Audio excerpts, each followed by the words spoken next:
pode começar o anúncio aqui de gravação, então podemos começar. Em primeiro lugar, bom dia. Agradeço a todos aí por estarem conosco. Esse é um assunto inédito aqui para o IBEF, o modelo é um assunto inédito, então espero que vocês gostem. Eu sou Ana Paula Zamper, eu participo do conselho do IBEF, sou velha da casa aqui do grupo do IBEF. Eu queria, em primeiro lugar, agradecer os mantenedores do IBEF, agradecer a Ana e a Júlia por estarem conosco, por prepararem o material com tanto carinho, conteúdo e detalhe, como vocês vão ver. E agradecer a todos vocês participantes, que obviamente sem vocês aqui, nada disso valeria, né? Eu queria pedir para cada um de vocês que mantivessem os microfones desligados, por favor, para a gente evitar aí ruído, já que vai ser gravado. Como é de praxe, vamos falar um pouquinho dos próximos eventos. Rosa, se você quiser projetar aqui. Amanhã já temos um evento super interessante, cujo título é Chief Future Financial Officer. Esse evento vai falar um pouco do papel, dos desafios, da postura do CFO, mas muito conectado com essa questão do futuro. A gente vai ver um pouco também aqui hoje, acho que já dá um bom esquenta para o evento de amanhã, com relação à questão de talentos, à estratégia, aos desafios enfrentados hoje com a geração Z. Então, não percam o evento está super bem representado aqui com a André Spinelli, com a Estânia, que vai fazer, que é a host, né, pelo IBEF Conecta, a Ana Lu Grise vai ser a nossa moderadora, a Cristuna e o JP vão fazer parte do painel junto com a André Spinelli. Próximo evento depois é dia 22 de fevereiro, o IBEF Conecta Jovem, um mentoring com a Camila Abel. A Camila tem contribuído muito aí com a questão de mentoring e de eventos conosco, ela é CFO da CBA. E depois, no dia 27/2, temos um evento do Conecta Mulher, que se chama Elas Lideram 2030. Vocês vão receber mais detalhes aí um pouquinho mais para frente. Não posso deixar de falar sobre o sócio esportivo. Imagino e espero que a maioria já tenha se inscrito, de 29 de maio a 2 de junho, em Comandatuba. Acho que Comandatuba dispensa aí apresentações. O evento é o evento maior que a gente tem, é um evento de networking, um evento de muito conteúdo também, embora ele tenha muito essa questão do social realmente, e obviamente do esportivo, ele tem a questão do conteúdo. Então, não percam, participem. Se alguém tiver dúvida, alguma coisa, mandem mensagem, peçam informações. A gente tem um pacote bem especial aqui. Eu e alguns vamos passar a semana, porque não dá para não aproveitar aquele hotel maravilhoso, tá bom? Então, espero que vocês se inscrevam. É importante lembrar também que nós temos a comunidade de WhatsApp aqui do IBEF. Nessa comunidade está centralizado tudo que é relativo à comunicação. Então, tem eventos, iniciativas, o que acontece de relevante, tem os detalhes do sócio esportivo. Então, para quem ainda não se conectou nessa comunidade, clica aqui no QR Code e se conecta. É a maneira de se manter totalmente atualizado aí com o que está acontecendo. Bom, então, sem mais delongas, eu queria voltar ao nosso fórum aqui, que é download da NRF. Durante o evento, tá? Vocês podem colocar perguntas no chat, a Rosa e eu vamos compilar e passar para a Ana e para a Júlia. Por que a gente trouxe essa questão do download da NRF? A National Retail Fair é um evento, dizem que é o maior evento relacionado a esse mercado varejista, e ele inclui profissionais interessados em varejo, comércio eletrônico e experiência do cliente, ou seja, end-to-end.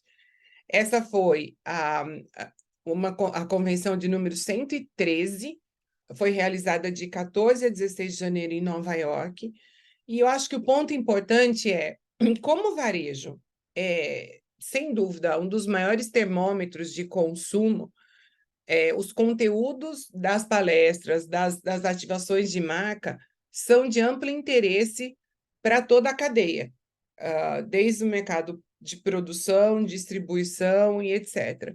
Então, acho que todo esse mercado, toda a cadeia se beneficia dos insights, das descobertas de tendência para melhorar a compreensão do consumidor e, obviamente, trazer vantagens estratégicas e financeiras para o seu negócio.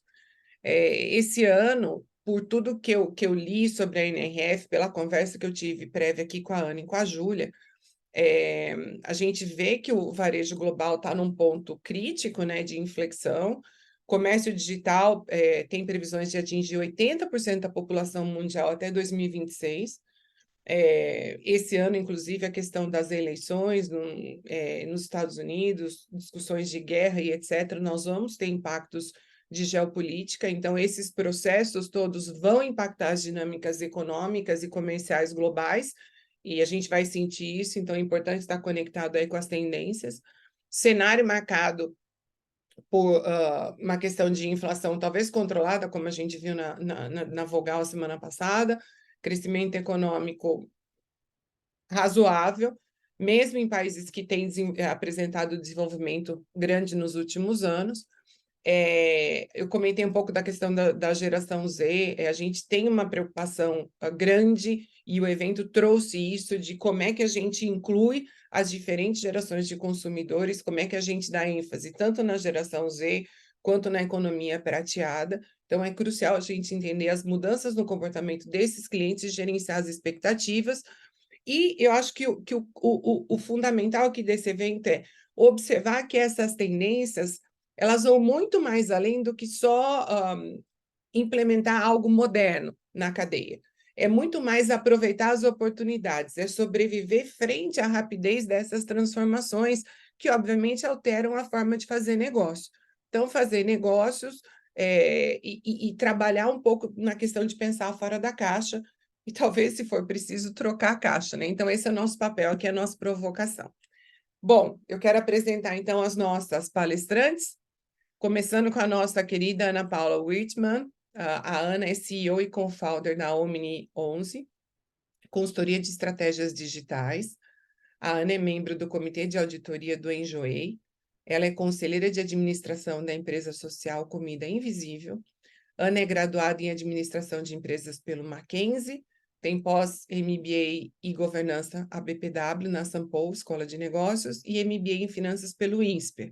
Ana é certificada pela IBEF e ex-executiva da B2W, Gol e Croton, e Ana trabalhou conosco no Conselho de Administração do IBEF. Então, seja muito bem-vinda, Ana.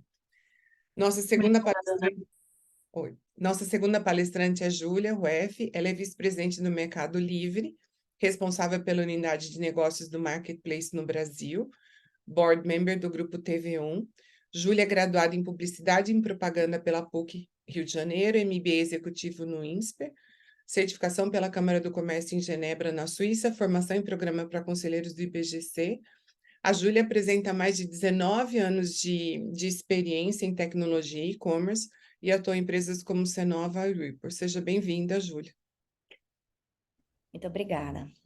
Então, Ana e Júlia, mais uma vez, muito obrigada. Vou deixar para vocês complementarem aí a apresentação. E para a gente organizar, elas vão falar por 45, 50 minutos e depois a gente abre para Q&A. Fiquem à vontade para colocar as perguntas no chat. Ana e Júlia, bem-vindas e bom evento. Obrigada, Ana. Bom dia, Júlia. Bom dia, pessoal. Muito obrigada. É um prazer a gente estar aqui no IBEF, essa casa que a gente gosta tanto, para falar de um tema que eu acho muito importante para a agenda do novo CFO, né? Eu e Júlia, a gente preparou um material aqui. Eu vou compartilhar um segundo aqui. Estou compartilhando, né? Já estou, Ainda né? Acho que ainda não. Não, ainda não. Agora entrou. Agora sim. Legal. A gente fez um material aqui, eu acho importante só comentar algumas coisas.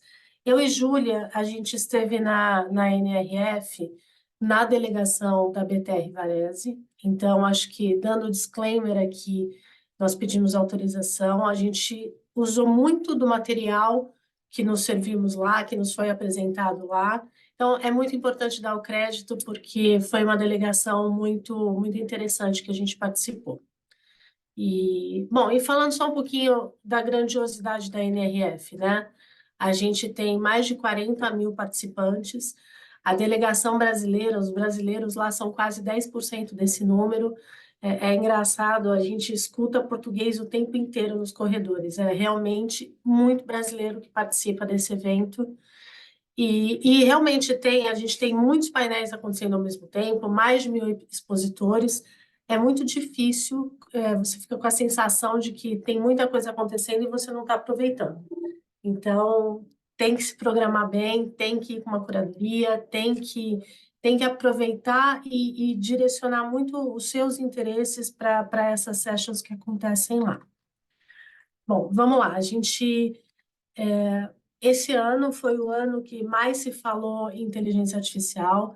A gente fez um compilado aí de palavras que foram, né, faladas e faladas o tempo inteiro, mas inteligência artificial estava em 10 de 10 painéis, né? Então, eu acho que esse é o principal tema, mas sem falar um pouco, sem deixar de falar de retail media, que é muito importante, sem deixar de falar de conteúdo, de pessoas e de sustentabilidade. Acho que são temas que permearam muito e muita coisa utilizando inteligência artificial.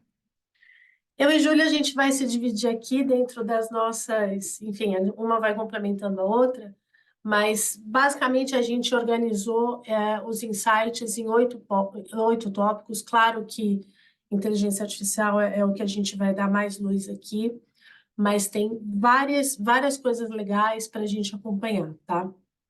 Então, antes da gente falar de inteligência artificial, é importante aqui, como ex-CFOs, no meu caso, e CFOs aqui, a gente fala o seguinte: o varejo, né, o varejo no geral, especificamente o varejo digital, ele na pandemia ele passou por um crescimento absurdo. Vocês podem ver aqui, né, o quanto ele cresceu no ano de 2020. E depois disso, ele apresentou um crescimento normal. Ele voltou um pouquinho para o patamar de crescimento que ele tinha, mas é fato que a gente tem o varejo digital crescendo ano a ano e tendo uma participação cada vez maior dentro do varejo como um todo.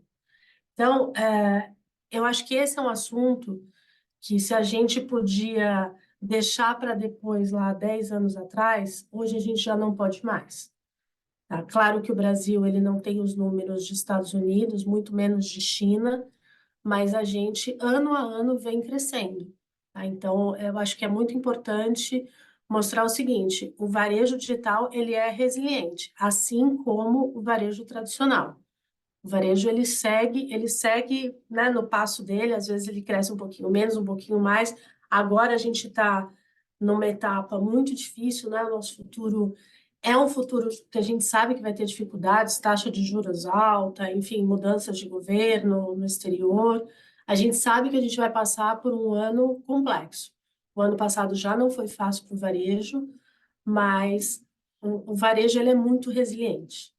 Então, acho que essa é a mensagem.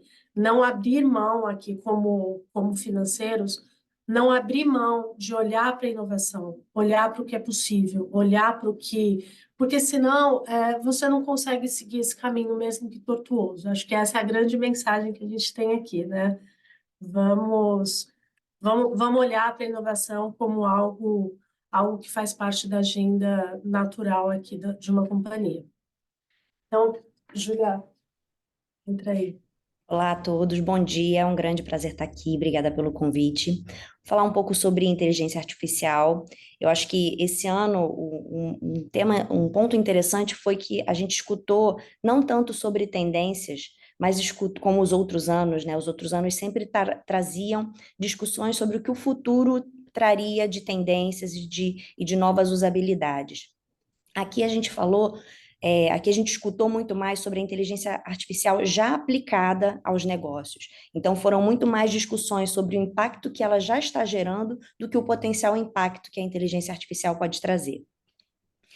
Esses impactos, eles estão principalmente alocados em processos que são chaves nos ganhos de eficiências das empresas. Então, inteligência artificial para melhoria das eficiências e assertividade de precificação, para crédito e cobrança, expansão, compras e estoque, enfim, atendimento ao cliente, muitos processos existentes da companhia com um mote de trazer aprendizado e eficiência para esses processos já existentes, trazendo mais rentabilidade, tá? Um foco muito forte em rentabilidade. Por outro lado, aqui os dois últimos pontos, promoções, CRM e mídia, aqui muito voltado para customização do consumidor, então entender o comportamento de compra de cada um dos consumidores e oferecer para ele o que faz mais sentido, né, que otimize rentabilidade e que otimize também a personalização daquilo que é de interesse daquele consumidor, aumentando a possibilidade de monetização e lifetime value também. Vou para o próximo slide.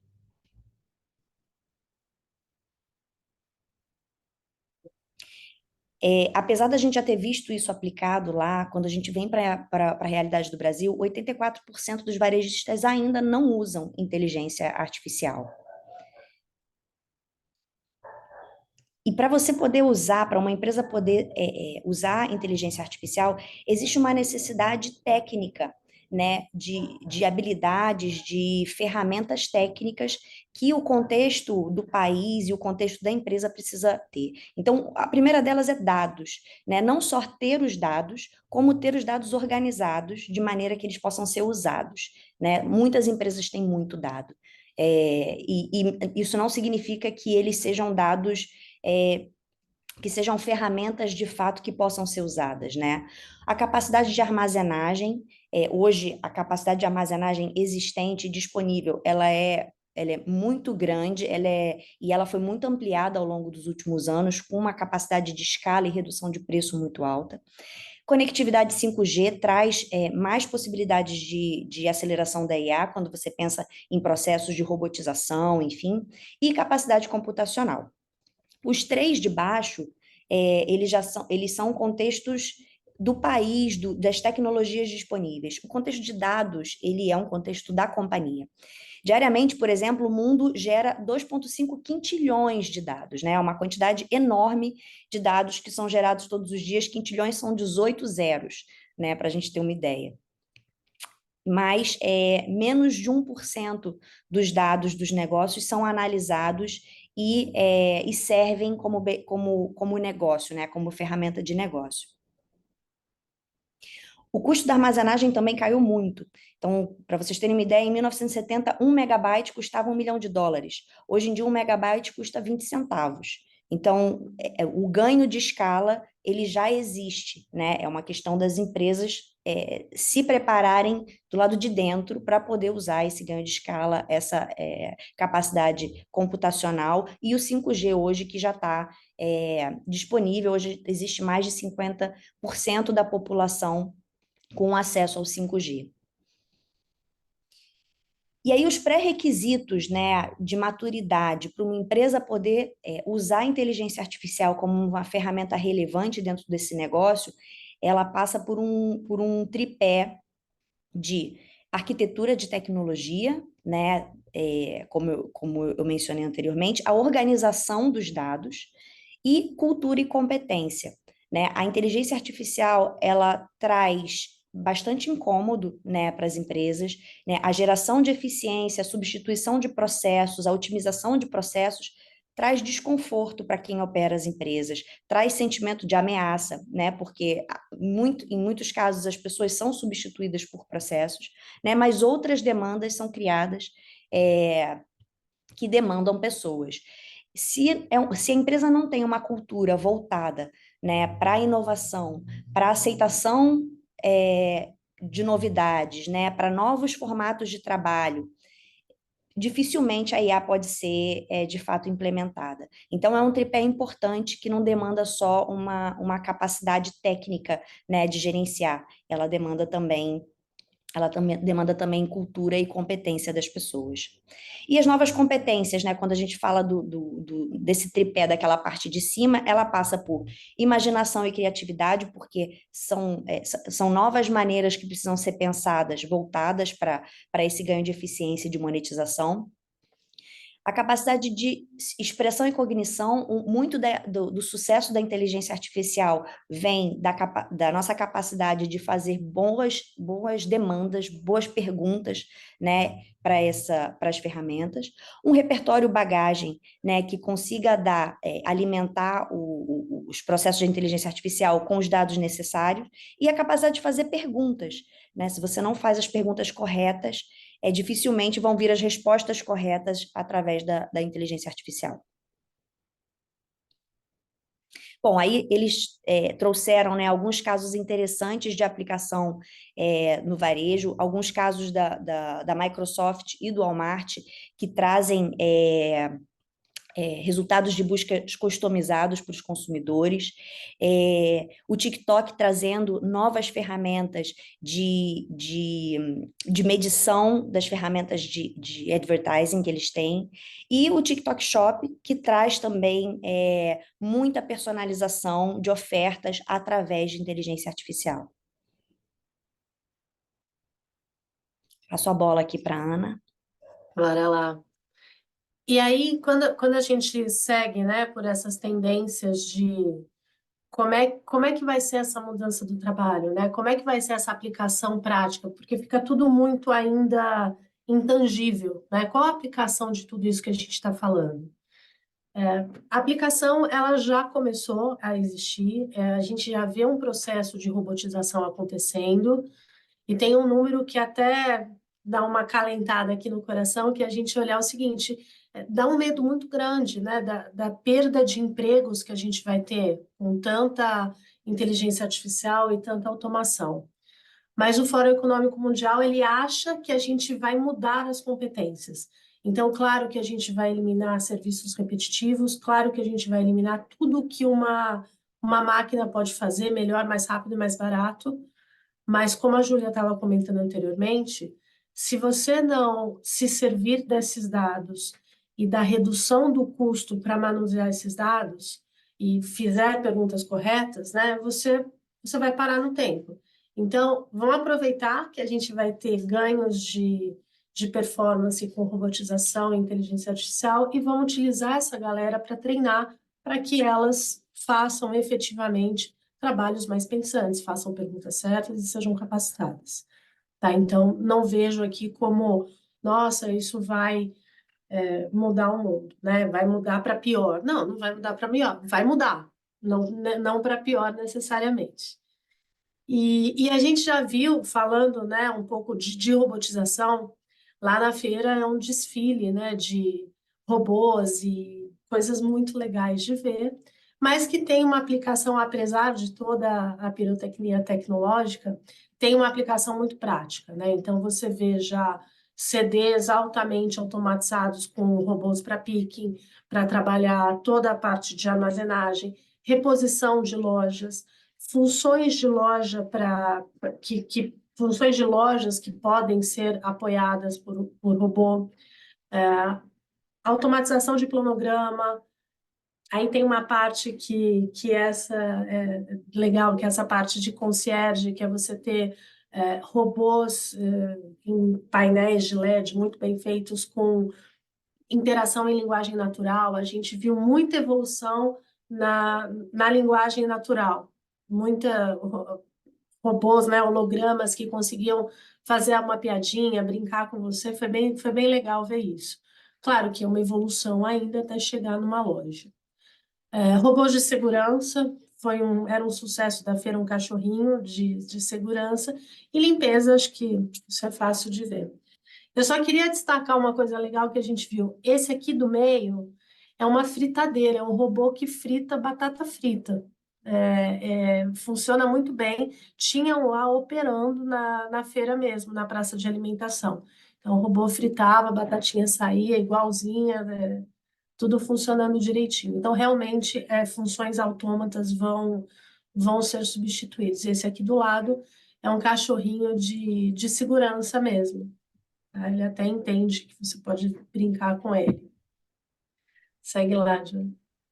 Bom, depois a gente foi para um outro conteúdo que foi bastante conversado, foi Retail Media e Content Media, né? É interessante ver como plataformas de entretenimento, como o TikTok, eles mudam a lógica de consumo para algumas gerações e para algumas categorias de negócio, né? A gente hoje vive, conhece, né, e domina o processo de compra que passa por uma necessidade de compra. A partir dessa necessidade, você busca o produto que você precisa e a partir do momento que você encontra o que você buscou, você compra, né? Mas as novas gerações, principalmente, e o uso do TikTok trouxe uma lógica diferente. As pessoas estão consumindo conteúdo, a partir daquele consumo, elas são impactadas por um influenciador que mostra um produto, aquilo cria uma necessidade e a partir daí vem a compra. Os dois formatos, eles existem e eu acredito que eles vão seguir existindo, mas não olhar para o de baixo significa não acompanhar um comportamento de compra estabelecido, né, dos consumidores. Se a gente considerar as gerações alfa e a geração Z, hoje juntas elas já correspondem a 43%, né, da população brasileira.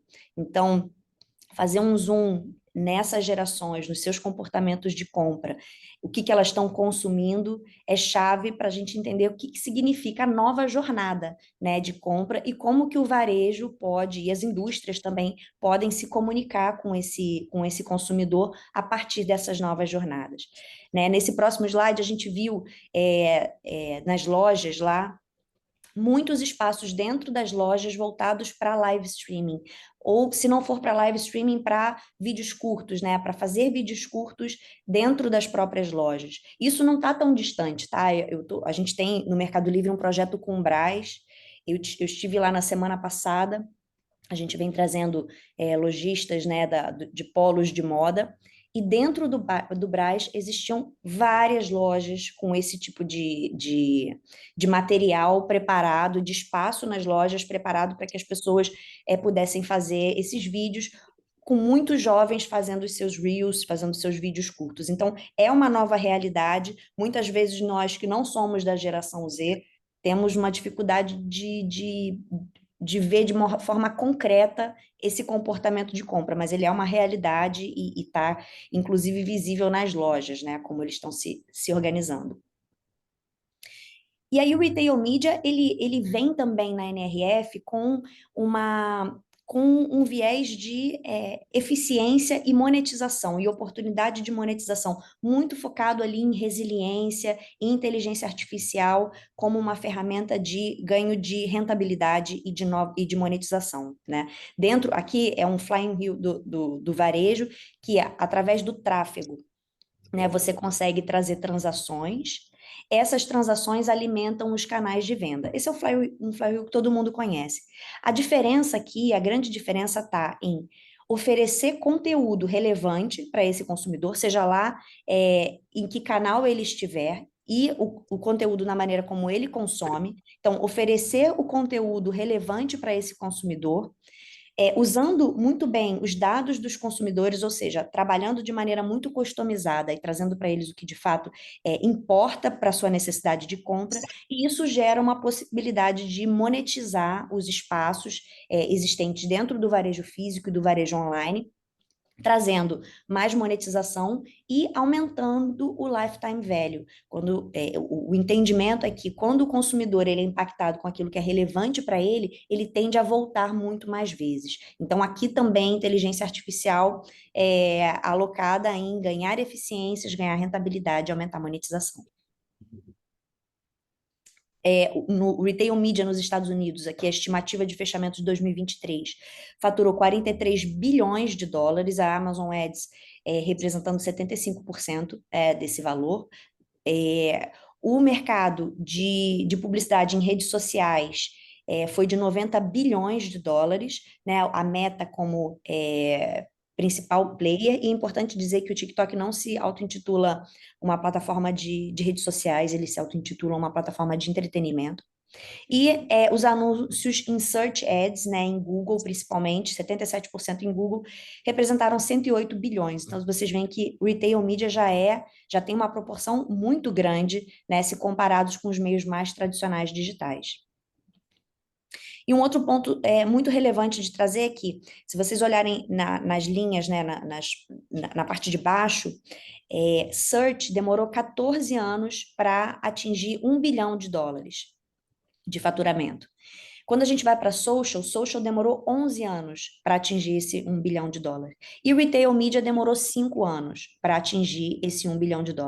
Claramente é uma população que ao longo desse tempo ela foi se digitalizando, né, foi incorporando as tecnologias, né, a gente parte aqui de 2008, então o consumo de celular, de notebooks, de internet ele foi ampliado ao longo desses anos, mas isso acelera também as novas soluções de publicidade. Então, aqui a gente vê que esse crescimento ele vai continuar muito acelerado para os próximos anos, migrando parte dos investimentos de mídia offline e da mídia online tradicional para a retail media.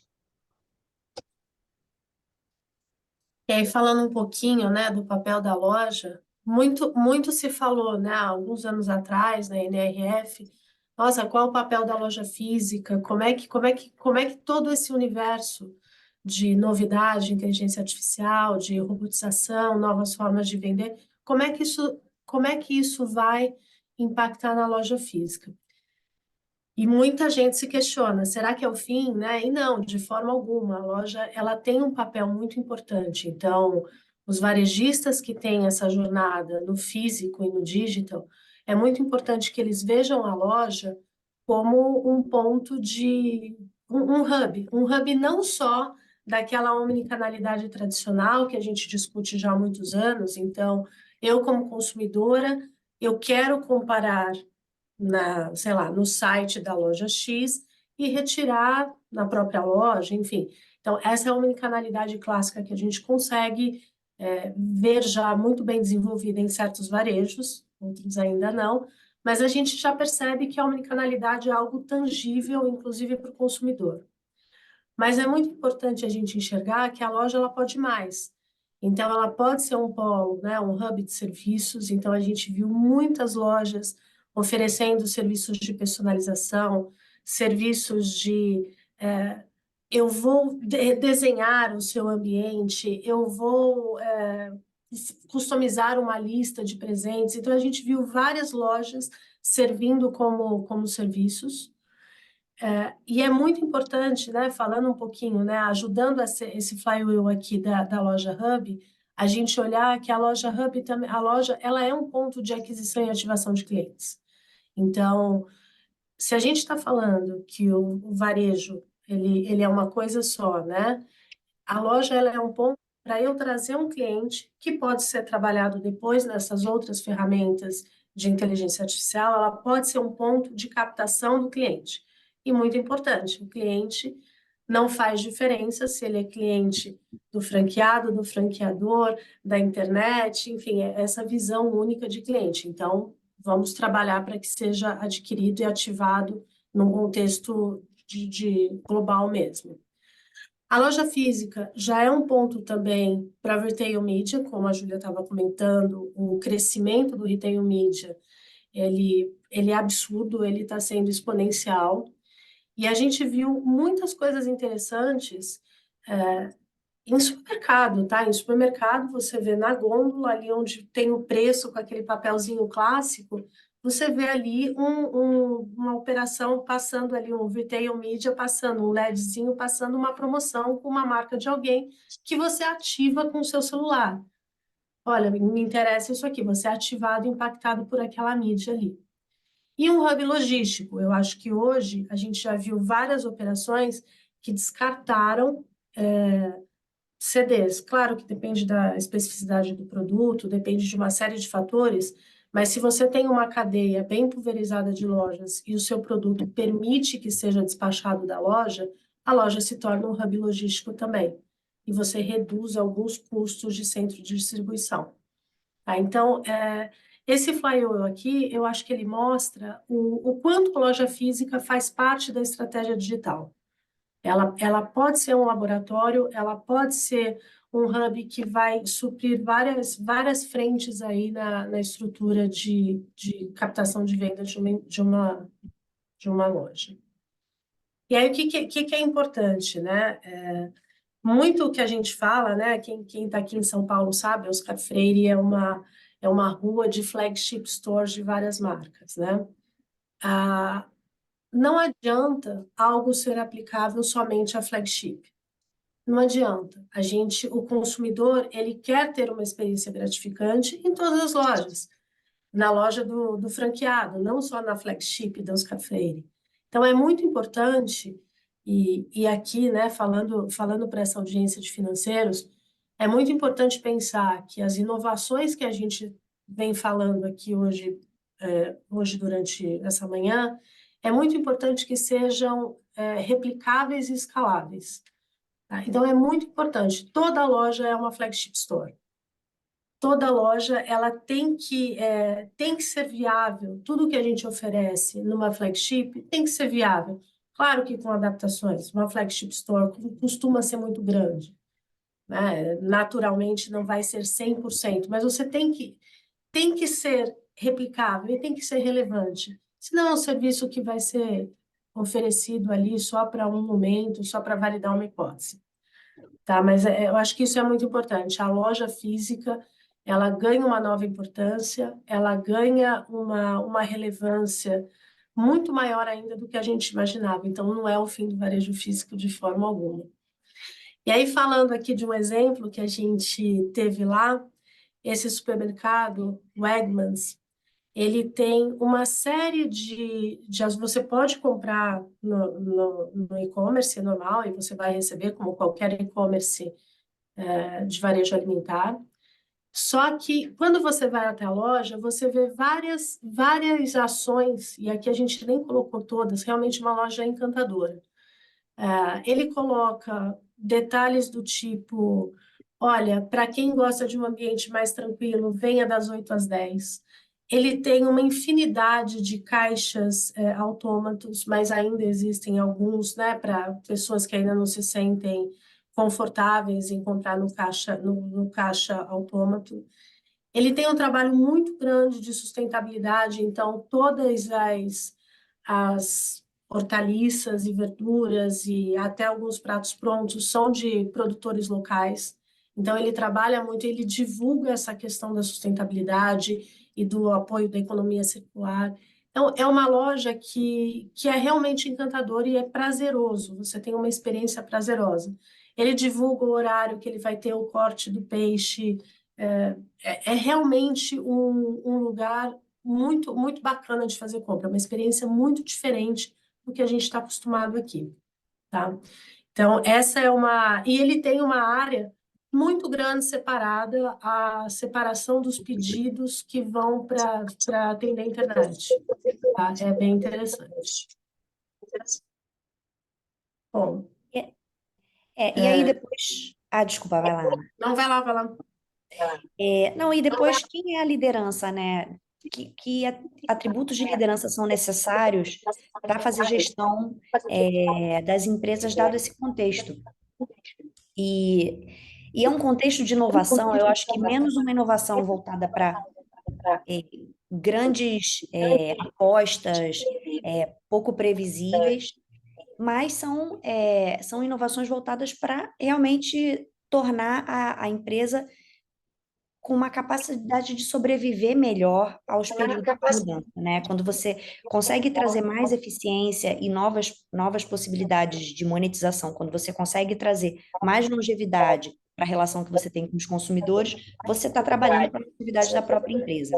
Então, uma inovação voltada para isso, e a liderança para fazer gestão de inovação dentro das empresas, principalmente quando a gente fala de empresas mais tradicionais, ela passa por ter a necessidade de contar com atributos como foco em resultado, né? Antes o varejo ele vinha com foco muito forte em crescimento, menos forte em lucratividade, né? O custo do dinheiro está mais caro, também traz uma necessidade muito maior das empresas terem liquidez como um dos KPIs mais importantes, né? E cliente como um dos ativos importantes, né? E como uma das metas importantes a serem buscadas, né? O valor do cliente e o lifetime value desses clientes. Depois, o que a gente viu foi sustentabilidade muito mais voltado, menos para com foco ESG e muito mais conceitualmente falando, mas muito mais voltado para uma consciência de que se as empresas não fizerem a sua parte, o que a gente tem, o planeta onde a gente vive, ele vai passar por transformações catastróficas, como a gente já vem vivendo, né? Então, as conversas e as palestras aqui sobre sustentabilidade estiveram muito mais voltadas para qual é o meu papel para não permitir, para ajudar a fazer com que o mundo não vá por um caminho tão ruim, tá? Muito menos voltado para o valor que a empresa tem por estar conectada com ESG e muito mais voltado para uma visão pragmática de sustentabilidade, né? E longevidade das empresas dadas as mudanças climáticas. E o que isso traz, e a digitalização e a inteligência artificial, o que ela traz como necessidades de mindset dentro das empresas. Então, obsessão por cliente, e muitas vezes a obsessão por cliente, ela pode estar dentro de um contexto de conflito com o PNL, né? Como é que as duas coisas elas andam de maneira abraçada, né? Clientes e PNL deveriam ser parte de uma mesma tomada de decisão, né? Dados, de novo, né? Como um ativo para a melhora de eficiências e monetização, uma jornada unificada, então o entendimento que o cliente é um omnicanal, o cliente se relaciona com as marcas por vários canais e de que maneira as marcas se servem o cliente aonde ele estiver, onde ele quiser ser bem atendido. Né? Otimização, automatização, personalização, como mantras da NRF, e retail media como uma das grandes alavancas de monetização dentro desse mercado. Então, é realmente um mindset de incorporar a inovação como uma oportunidade de eficiência, né? Como uma oportunidade de trazer longevidade para a companhia. E se eu puder completar, Júlia, acho que aqui é importante a área financeira, né, entender que tudo isso, todas essas inovações, quando a gente fala de qual a aplicação de tanta coisa que a gente viu, né? Qual que é a aplicação disso no dia a dia? Parece muito distante tudo que a gente está falando aqui, mas não é. É uma jornada que cada empresa vai ter que adaptar a sua jornada, né? Quer seja para ao menos se manter, né, no mercado, quer seja até para atender novas gerações, enfim, eu acho que esse é o grande objetivo. E o que eu acho que a grande mensagem aqui é a gente falar, olha, essa liderança ela tem que ser 3D. Hoje em dia não dá mais para a gente ser um cara que vai ficar só sentado ali olhando o resultado e olhando para a saudabilidade da empresa neste momento. Você tem que acrescentar a digitalização e a sustentabilidade como parte da sua jornada de liderança mesmo. Então, é factível, tá? Não é uma... É factível e eu diria que é imprescindível, não é opcional, não. Então, essas competências têm que ser trazidas para os times e eu acho que o CFO ele tem um papel de fazer esse flywheel rodar, sabe? Para não perder de vista isso que é tão importante para a sustentação da companhia no longo prazo. Eu acho que isso, em termos de conteúdo, é o que a gente preparou. A gente queria muito mais trazer as nossas percepções e trazer a nossa visão aqui e abrir para conversas, né? Para dúvidas, porque eu acho que é um tema novo que a gente tem aqui no IBF, então seria legal a gente contribuir um pouquinho com uma dinâmica de perguntas agora. Obrigada, Ana. Obrigada, Júlia. Temos uma pergunta aqui já do Reinaldo Marques. Entendo que há grande desafio para atender o mercado consumidor e todo o varejo com ferramentas e meios que facilitam AI, robotização, etc. Trazer insights, celeridade de processo e ganho de rentabilidade. Mas como foi encarada a questão da geração de trabalho e novas posições, inclusive o surgimento e criação de novos mercados? E aí você, Ana, quer que eu fale? O que você prefere? Vai lá, Juliana, eu te complemento aqui. Existe uma preocupação, né? Foi bastante comentado sobre o risco dos empregos, né? E como é que as pessoas vão lidar com essa substituição, né, ao longo do tempo. E é fato, né? O que a gente viu lá, a máquina, o robô que frita a batata, ele frita substituindo uma pessoa e faz de forma muito mais eficiente. Por outro lado, passa a existir uma necessidade de pessoas que operem, né, e que deem o prompt, né, o que consigam dizer para as máquinas o que elas precisam fazer, como elas precisam fazer. O que foi bastante discutido lá foi que, ao mesmo tempo que existe uma substituição de posições, existe abertura de novas demandas dentro das empresas para poder operar essas novas tecnologias. Então, e essas novas tecnologias geram novos negócios, né? Se vocês considerarem retail media como um negócio de aproximadamente 5 anos, né? Hoje o Mercado Livre, por exemplo, tem uma unidade de negócio de retail media, é líder nesse negócio, né? Tem um exército de desenvolvedores trabalhando talvez para o negócio mais rentável, né? Do Meli. Então, novos negócios e novas demandas geram novas oportunidades de trabalho, claramente. Não é a pessoa que deixou de trabalhar aqui, que vai substituir em outro lugar, mas né, existe um reequilíbrio, das posições de trabalho à medida que novas demandas vão surgindo. E eu acho que é importante, né? Na história da humanidade, a gente já passou por processos, grandes processos, né? Revolução Industrial, chegada de computadores, a gente passou por alguns momentos onde essa dúvida sempre existiu. É o fim do emprego clássico? Sim, de várias profissões, sim, mas outras vêm, né? Eu acho que é um processo de evolução e eu acho, assim, essa é uma percepção minha. A educação vai ser muito importante nesse período. A gente vai ter que qualificar muito, a gente vai ter que pensar muito no processo de educação, porque as tarefas mais simples realmente elas vão deixar de existir, tá? Exato. Elas vão deixar. E eu acho que a gente vê essa grande mudança acontecendo ainda, é algo que está acontecendo rápido. Então, a educação é essencial nesse momento. Posso contribuir que essa área meu coração já bate forte, né? Vocês sabem que aqui é minha paixão aí. A gente tem discutido bastante esse ponto os pontos que a Ana e a Júlia comentaram são absolutamente relevantes. O que a gente tem visto muito, e de novo, né? Eu acho que a Ana falou tudo, nós somos prova viva dessa mudança do mercado de trabalho de talentos. Eu aqui já comentei com muitos de vocês, eu trabalhei com IA em 1990 e aqui estou, né? Então, o que a gente tem visto e o que os estudiosos e a tendência, olhando para frente e para trás, é deixar a tarefa repetitiva para a máquina. Elas mostraram um robô aqui de fritar a batata, e nos dedicarmos mais à parte que valoriza as interações sociais. Então, toda a questão de criatividade, idealização, experiência com o cliente, atendimento com o cliente, inovação, adaptação, são coisas que nenhuma máquina pode fazer, não tem como programar isso. Então, todos os empregos que envolverem mais criatividade e estratégia vão ser absolutamente requeridos, ou seja, a nossa capacidade de gerar ideias novas e originais é algo que a IA, nenhuma robotização consegue e vai conseguir fazer.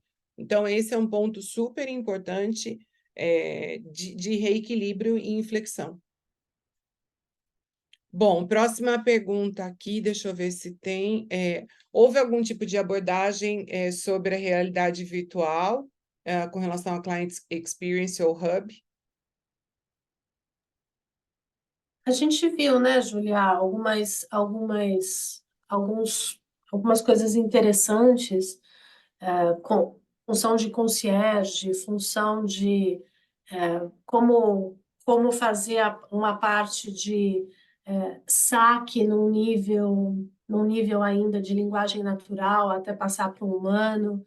A gente viu várias aplicações e a gente já viu coisas, inclusive, sendo barateadas.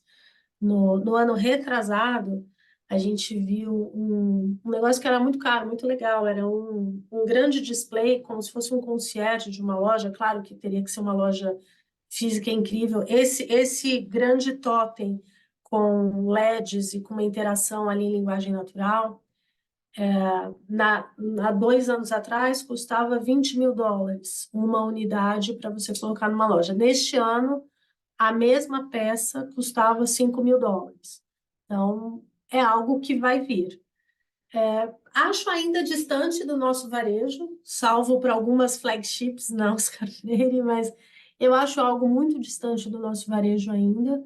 Mas sim, e eu acho que a gente viu várias aplicações. Quando você visita algumas lojas muito grandes, você até vê isso lá nos Estados Unidos, mas aí acho que é ainda longe do nosso varejo, tá? Eu acho que é essa parte.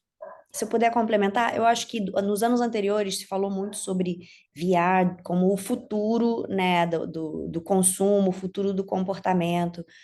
A gente viu isso bem menor, assim, viu aplicado, de fato estão usando, mas com uma importância menor do que estava sendo colocada, assim. Acho que esse ano foi um ano de uma NRF das tendências aplicadas, né? E tinha também, né, de simulação de ambientes, né, simulação de decoração para você poder imaginar um móvel dentro de uma casa. A gente viu algumas coisas assim dentro daquele saguão das startups, né? Mas eu não sei, eu vi isso como menos, como um complemento, como mais uma possibilidade de uso dentro dos negócios e menos como uma grande resolução de problemas, né? Não sei, Ana, o que que você achou? Não, e em épocas de dinheiro caro,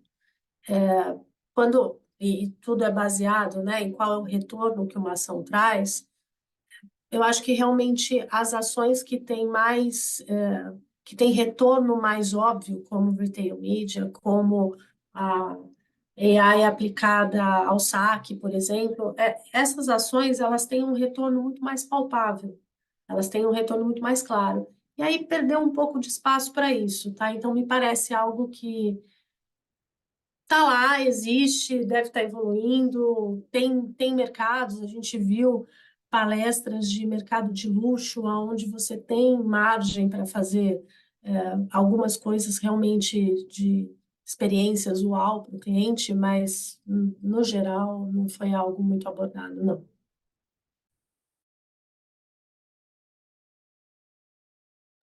Você está no mundo, Ana?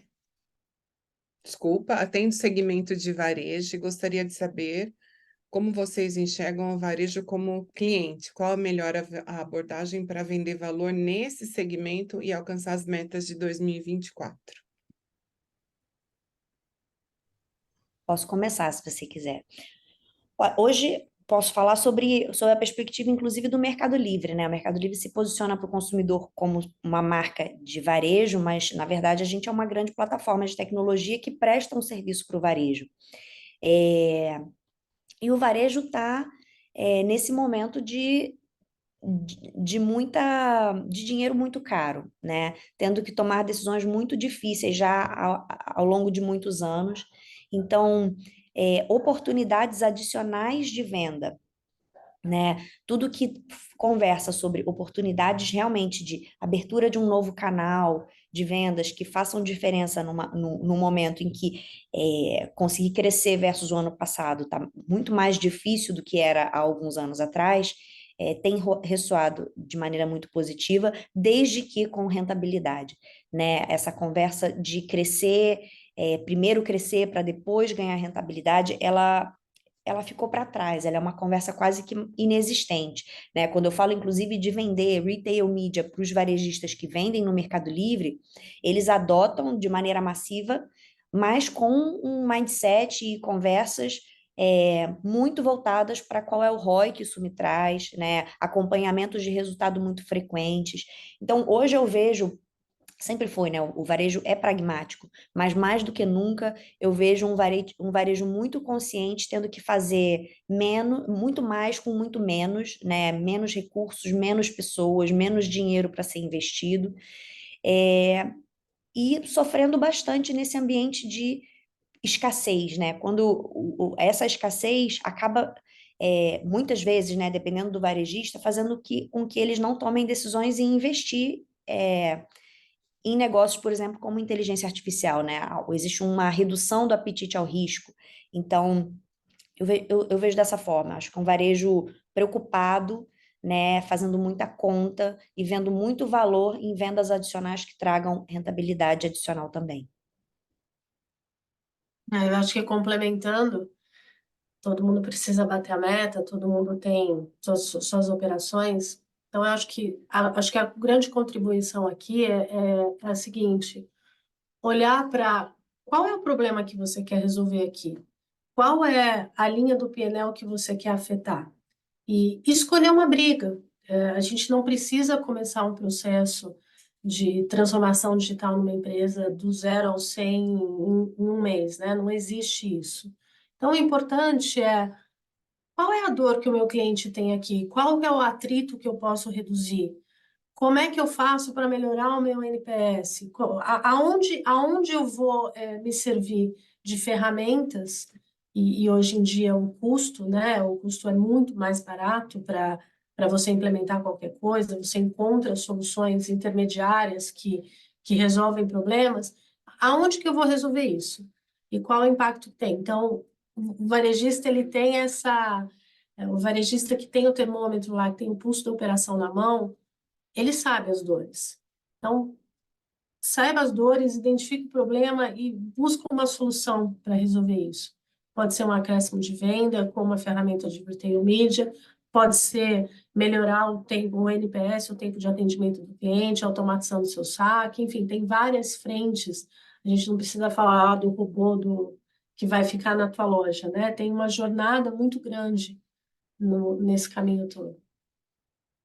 Obrigada. Mais duas perguntas aqui, tô adorando, tá bombando o nosso chat aqui do Marcelo.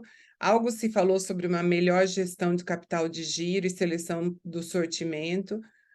Ele vê esse como o maior desafio para o varejo brasileiro. Pela cara da Júlia, já vai começar ela a responder.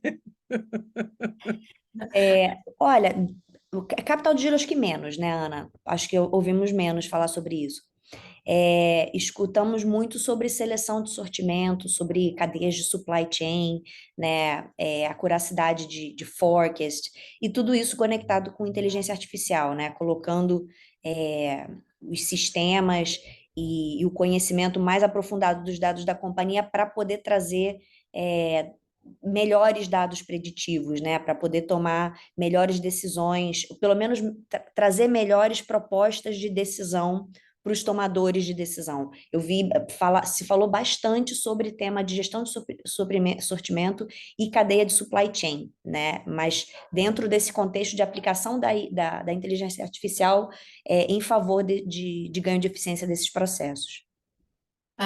De novo, né? Tudo baseado em dados. Então, eu acho que tem duas frentes aqui. Quando a gente fala, capital de giro não tem jeito, gente. Assim, vamos olhar só do ponto de vista de otimização do estoque, né? Então, muito particular na composição de contas a pagar e receber aí, é muito particular de cada segmento. Mas quando a gente olha para o estoque propriamente dito, você tem que ter as soluções para você otimizar o estoque. Então, o que a Júlia falou, como é que eu otimizo o estoque? Quando eu coloco, lembra da história lá da loja as a Hub?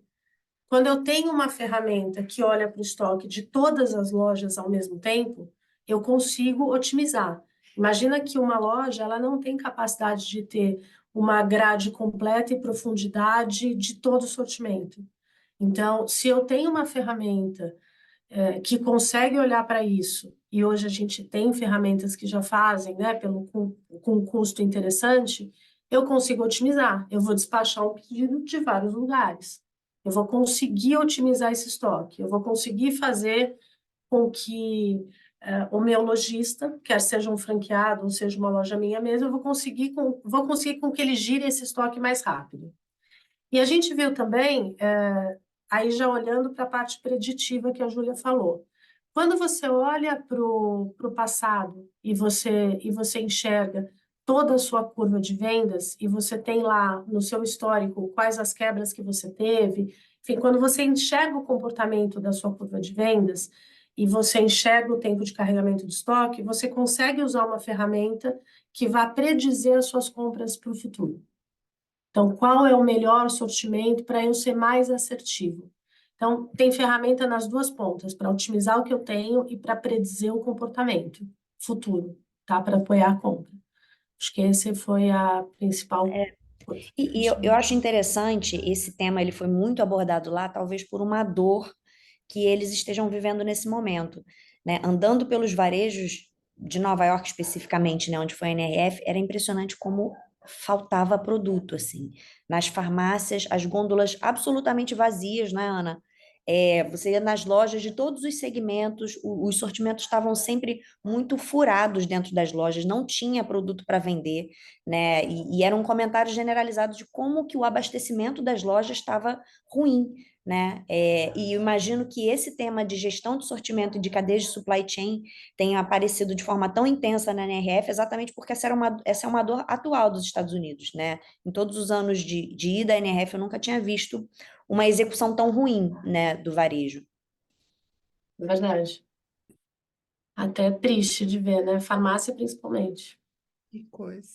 Temos ainda falando um pouco da questão puxando já o fiozinho para a tecnologia de volta, sobre os meios de pagamento, alguma tecnologia nova ou mecanismos de segurança que dê mais conforto para o comprador online, obviamente com essa questão da toda a discussão de cyber attack, cyber security aí como pano de fundo, né? Quer falar você, Vamos Ana? lembrar que não, vai lá, Julia, fala do mercado. Você tem mais dados disso. Não vi esse dado, eu não vi esse tema tão falado na NRF, tá? Não me lembro de palestras sobre isso. Agora, realmente é uma dor, né? Aqui no Mercado Livre, pelo menos, a gente sofre eu não sei quantos mil ataques por dia, né? Somos muito atacados e tentativas de fraude, sofremos algumas, mas a gente tem uma equipe interna muito robusta, né? Muita gente, muita tecnologia aplicada para poder gerar modelos que entendam comportamentos de fraude e consigam atuar antes. É, mas me solidarizo aqui com quem perguntou. Realmente é uma dor do Felipe Guarnieri, é uma dor dos negócios de tecnologia e não vi, tá? Muita, É. mu- muita Não ferramenta. vi, também não vi. Eu acho que eu só acrescentaria o seguinte, uma coisa que eu vi foi que, independente de toda a segurança, o aparato de segurança que a gente tem que ter, você olhar para carteiras digitais, olhar para a loyalty como uma ferramenta de aumento do lifetime value do cliente, isso faz parte daquele flywheel lá que a Júlia mostrou lá atrás. Então, as carteiras digitais, elas têm uma importância grande, mas me parece algo que é dado, que você tem que ter todo esse background de segurança, assim, é dado, tá? Já não se discute mais se eu vou fazer ou se eu vou investir. Não, tem que ter pronto, né? A quantidade de ataques é abissal todos os dias, todos os momentos. Então, não tem nem que se discutir sobre isso. Ana, pegando carona aí na questão de tecnologia, vocês falaram bastante de inteligência artificial, né? Eu vejo de fora desse segmento de varejo ainda uma certa resistência no uso de IA, muito focado, nichado, eu diria que em assistente de voz, modelos comerciais, ainda baseado na questão de diálogo inteligente. Depois de tudo que vocês falaram, quando eu penso em IA nesta cadeia, eu acho que vai muito mais para a redefinição da interação entre consumidores e varejistas e fabricantes para melhorar a experiência overall aí da cadeia. Como é que vocês discutiram esses temas na delegação brasileira que vocês foram? E o que vocês deixariam como dicas para o nosso público aqui, como começar, como se preparar para estar aí na vanguarda da liderança dessas implementações? Quer começar, Julia? Pode ir, Pergunta? pode começar. O que a gente entende é o seguinte, volto nisso que eu comentei. Quando a gente olha para a inteligência artificial, ela sempre existiu. A Ana falou que trabalhou com isso há décadas atrás. Sempre existiu. O que mudou hoje é o custo e a capacidade de processamento. Hoje a gente tem, de forma relativamente barata, a capacidade de armazenar dados, olhar para isso e predizer comportamentos. Então, e existem várias ferramentas que, em cima de uma base de dados, se propõem a solucionar problemas. Então, minha recomendação, olhar para o seu negócio de maneira, um olhar realmente crítico, né? E tentar tirar os vieses de eu sempre fiz dessa forma, olhar para o seu negócio e falar o seguinte, qual é o atrito que eu posso resolver aqui? Né? Que seja um atrito de, eu não tenho determinado canal de venda. Vamos falar de uma coisa bem palpável aqui. Eu não tenho WhatsApp. Eu não vendo bem pelo WhatsApp. Ou eu não faço um pós-venda no WhatsApp. E o WhatsApp, né? Pô, a gente usa muito menos e-mail hoje. É chato usar e-mail. O WhatsApp é muito mais simples. E tem empresas que ainda se baseiam naquele processinho lá de cada evento eu recebo um e-mail, disparo um e-mail, enfim. Então, como é que eu posso trazer um WhatsApp para minha jornada? Tá bom. Como é que eu automatizar esse WhatsApp? Que ferramentas eu tenho para eu ter uma linguagem mais natural e tentar resolver alguns problemas de forma automática? E aí você vai aprendendo com essa jornada. No começo, né, os seus clientes vão falar, não, direto, eu quero falar com uma pessoa diretamente, mas aí você vai vendo que você tira alguns atritos. Então, escolhe uma briga e tenta olhar para as ferramentas disponíveis e como implementar e vendo melhorias. Eu acho que isso tem que ser algo que permeie a cultura da empresa, que permeie as áreas pertinentes, que não seja uma área, né, nesse exemplo que eu dei, não é um projeto do SAC, é um projeto da companhia. Então, como é que eu vou envolver o processo de venda, de pós-venda, o financeiro, como é que eu vou tratar isso? Então, traz essa jornada para uma discussão de C-level mesmo, traga essa jornada para olhar de forma crítica quais são as suas fragilidades. E não esquecer, né? Olhar sempre para a concorrência, o que a concorrência já faz, ou o que um benchmark fora do país já faz. Então, olha também, né? Esse olhar curioso para além do nosso dia a dia, ele é muito importante para a inovação.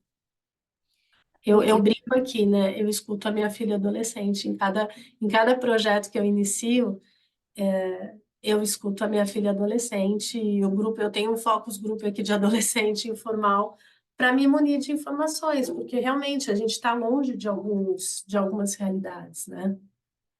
Eu acho que essa é a dica. Não, e complementando o que você falou, Ana, quando a gente vai para segmentos muito maduros, né, e que há muitos anos atuam no mercado e que tiveram fórmulas de sucesso que levaram né, a boa performance da companhia, a longevidade dela ao longo dos anos, vendo inovação como uma coisa meio abstrata, né? Não é muito tangível uma inovação, né? IA também não é muito tangível, né? Uma inteligência artificial, mesmo falando sobre uma aplicação ao processo de supply chain, ainda assim pode ser muito abstrato. Se eu trouxer alguns exemplos, né, de aplicação de inteligência artificial no Mercado Livre, eu posso trazer um pouco mais né, trazer mais concreto esse conceito e o que isso vem trazendo em termos de ganhos.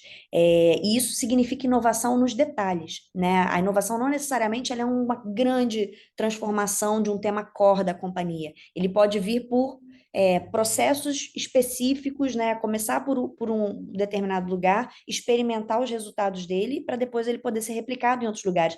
E ir criando, aos poucos, uma cultura de que aquilo não é um bicho de 7 cabeças, ele não vai matar a companhia, né? Ele não vai substituir os executivos que existem ali.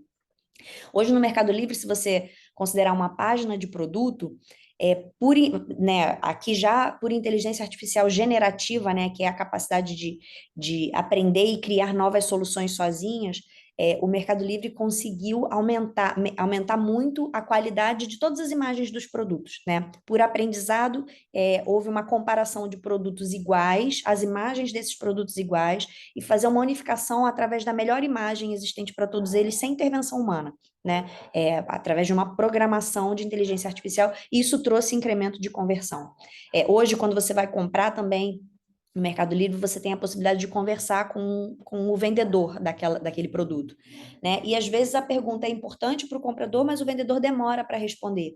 E o Meli, por conseguir ler a página de produto e já ter muitas das respostas são perguntadas ali, hoje em dia já responde automaticamente várias delas, né? Por entender que aquela pergunta se repete e ela se refere a essa resposta. Então, são pequenos processos que aumentam significativamente somadas. Cada uma dessas iniciativas somadas, elas aumentam significativamente a conversão do site, né? De quem visita, quantos compram. Então, aumenta essa taxa de conversão. Então, e eu gosto de dizer, né, que a inovação, ela faz parte da cultura da companhia. Se você tem simplesmente uma área dentro da empresa, uma área de inovação que ela é sozinha responsável por trazer inovação, é muito difícil que a companhia inteira respire isso como uma inovação, como uma solução para problemas, né? Ou uma adaptação aos novos modelos de consumo. Quando as empresas conseguem incorporar dentro das áreas que experimentar e eventualmente errar, né? Mas com o objetivo de poder experimentar e acertar, você começa a ter uma disseminação e um apetite, né, à transformação, ainda que em pequenos processos, muito maior dentro das companhias. Eu ia falar, né? A gente volta sempre para o tópico de pessoas, né, Ana? Eu Muito. acho que a gente sempre volta para isso, gente. Gente sempre vai ser essencial, cultura sempre vai ser essencial, né? Eu estava brincando com a Júlia até lá na convenção. Essa convenção, se nós não fôssemos seres humanos, a gente poderia ter ficado aqui em São Paulo, na nossa casa, assistindo todos os painéis aqui online. Mas o mais rico de ir para a NRF é a troca, é a interação humana. Então, esquece isso, tem que ter a cultura, tem que ter gente, é isso aqui que a gente faz de trocar e debater e pensar junto, e envolver a companhia, capacitar, esquece, não tem outra forma, né? Nós somos seres humanos e isso não é substituível. Então, acho que acho que termina aqui, isso é muito legal, né? Bom, acho que terminamos, como vocês bem disseram, depois dessa aula, eu acho que foi muito legal, acho que é o que vocês falaram, né? Esse fechamento aí, podemos ler todos os downloads, assistir aí no YouTube todos os downloads de NRF, que não foram poucos, né? Mas eu acho que essa troca aqui, essa proposta a discussão de consistência e coerência, né? Entre a promessa, a proposta de valor e a entrega, eu acho que são coisas que a gente só consegue tangibilizar na troca, e na transmissão de conhecimento, que elas passaram, Juliana. Então, queria agradecer muito a Ana e a Júlia por compartilharem o material, pela estrutura que passaram para nós, pelos exemplos. Acho que deixaram várias dicas aqui de como nós podemos começar e acelerar a nossa jornada aí nesse segmento. Quero agradecer aos participantes pelas perguntas, gostei dessa dinâmica, dessa movimentação, né? Acho que tivemos aqui uma boa representatividade do que o nosso público acha e acredita. E para finalizar, Ana, antes de eu finalizar, Ana e Júlia querem falar mais alguma coisa? Acho que eu só tenho, eu só recomendo que, se for pertinente para o seu negócio, vá para a NRF, é importante. Escolha uma delegação, não vá sozinho. Escolha uma delegação, tem várias, a nossa especial é maravilhosa, mas escolha uma delegação, escolha uma curadoria boa e vá. É importante visitar uma... É importante receber essa troca. E é importante conhecer pessoas e trocar experiências também. Conhecer sobre outros segmentos, conhecer outras realidades de outro país. Então, recomendo, gente, é muito bacana. Abre a cabeça. Não, e eu, como uma pessoa de negócios, né, aqui participando desse fórum, primeiro, muito obrigada pela oportunidade dessa conversa. Uma das reflexões que eu faço, né, que eu fiz, né, sobre tudo que foi visto na NRF e da relação de negócios com finanças, é muito interessante. Foi muito interessante chegar a uma conclusão de que talvez um dos segredos de sucesso do Mercado Livre esteja exatamente nesse mindset de resolução de problemas e aproveitamento das oportunidades que existem, né?